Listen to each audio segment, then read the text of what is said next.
ಜನವರಿ 11ರಂದು ಸ್ಪಂದನ ಶ್ರೀ ಪ್ರಶಸ್ತಿ ಪುರಸ್ಕಾರ ಸಮಾರಂಭ ತಮರಹಳ್ಳಿಯ ಹೊಸಬೆಳಕು ಆವರಣದಲ್ಲಿ ನಡೆಯುತ್ತೆ ಅಂತ Spandana education and rural development trust ವತಿಯಿಂದ ಸಾಮಾಜಿಕ ಕ್ಷೇತ್ರದಲ್ಲಿ ಸಾಧನೆ ಮಾಡಿದವರಿಗೆ ಪ್ರಶಸ್ತಿ ನೀಡಿ ಗೌರವಿಸಲಾಗುವುದು. ಈ ಕಾರ್ಯಕ್ರಮದಲ್ಲಿ ನಾಗರತ್ನ ಎಸ್ ರಾಮೇಗೌಡ ಅವರನ್ನು ಸನ್ಮಾನ ಮಾಡಲು ತೀರ್ಮಾನಿಸಿದ್ದೇವೆ ಅಂತ ಸ್ಪಂದನ ವಿದ್ಯಾಸಂಸ್ಥೆಯ BC ಪ್ರಸಾದ್ ಅವರು ಮಾಹಿತಿ ಕೊಟ್ಟರು.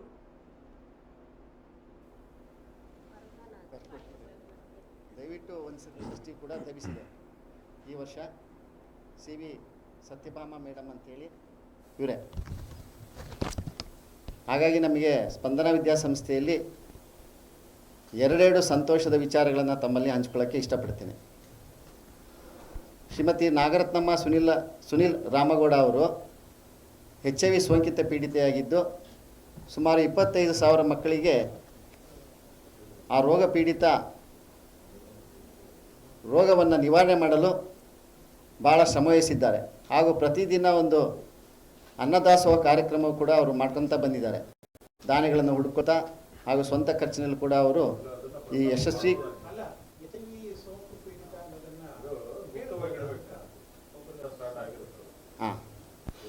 ದಿನಾಂಕ 11/1/2025 ಆ ಪ್ರಶಸ್ತಿನ ನಾವು ನಮ್ಮ ಹೊಸಬೆಳಕು ಆವರಣದಲ್ಲಿ, ಸ್ಪಂದನ ಶಾಲೆಯ ಹೊಸಬೆಳಕು ಆವರಣದಲ್ಲಿ ನಾವು ನೀಡ್ತಾ ಇದ್ದೇವೆ.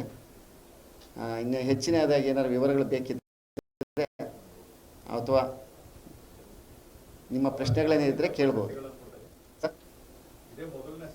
ಇಲ್ಲ, ಇದು 5ನೇ ಬಾರಿ ಸರ್.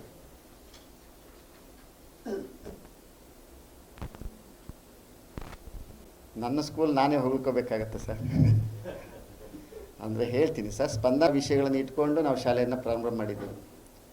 ಸುಮಾರು 17 ಮಕ್ಕಳಿಂದ ಪ್ರಾರಂಭವಾದಂತಹ ಶಾಲೆ ಇವತ್ತು 150 ಮಕ್ಕಳಿಗೆ ತಲುಪಿದೆ. ಯಾಕೆ ಅಂದರೆ ಮೌಲ್ಯ ಆಧಾರಿತ ವಿಷಯಗಳನ್ನು ಇಟ್ಕೊಂಡು ನಾವು ಶಾಲೆ ನಡೆಸ್ತಾ ಇದ್ದೇವೆ. ಉದಾಹರಣೆಗೆ, ಒಂದು ಮುಷ್ಟಿಯಷ್ಟು ಕಾಳನ್ನು ತಂದರೆ ಆ ಮಕ್ಕಳಿಗೆ ಸದ್ಭಾವನೆ ಮೂಡಲಿ ಅಂಥೇಳಿ ಪ್ರತಿ ಗುರುವಾರ ಅವರಿಗೆ ಸರಸ್ವತಿ ಪೂಜೆ ಮಾಡಿಸಿ ಕಾರ್ಯಕ್ರಮವನ್ನು ಪ್ರಸಾದ ವಿನಿಯೋಗ ಕಾರ್ಯಕ್ರಮ ಮಾಡ್ಕೊಂಡ್ಬರ್ತಾ ಇದ್ದೀವಿ.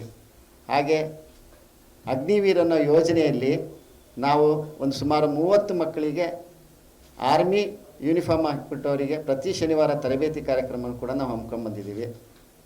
ಹಾಗೆ ಎಲ್ಲೇ ದೇವಸ್ಥಾನಗಳಿಗೆ ಅಥವಾ ನಾವು ಪ್ರವಾಸಕ್ಕೆ ಹೋದಾಗ ಅವರಿಗೆ ಅಕ್ಕಿ ಸಮರ್ಪಣೆ ಅಂದರೆ ನಾವು ನಮ್ಮ ಶಾಲೆಯಿಂದ ಮಕ್ಕಳು ಹೋದಾಗ ಊಟ ಮಾಡ್ಕೊಂಬಂದಿರೋ ಒಂದು ಕೃತಜ್ಞತಾ ಭಾವನೆ ಮೂಡಲಿ ಅಥವಾ ಭಕ್ತಿ ಬರಲಿ ಅಥವಾ ದಾನ ಮಾಡೋವಂಥ ಒಂದು ಮನೋಸ್ಥಿತಿ ಮಕ್ಕಳು ಬರಲಿ ಅಂಥೇಳಿ ಅವರಿಗೆ ಪ್ರತಿ ದೇವಸ್ಥಾನಕ್ಕೆ ಹೋದಾಗಲೂ ನಾವು 25 kg ಅಕ್ಕಿಯನ್ನು ಸಮರ್ಪಣೆ ಮಾಡ್ಕೊಂಡು ಬಂದಿದ್ದೀವಿ. ಈ ಥರ ವಿಚಾರಗಳು.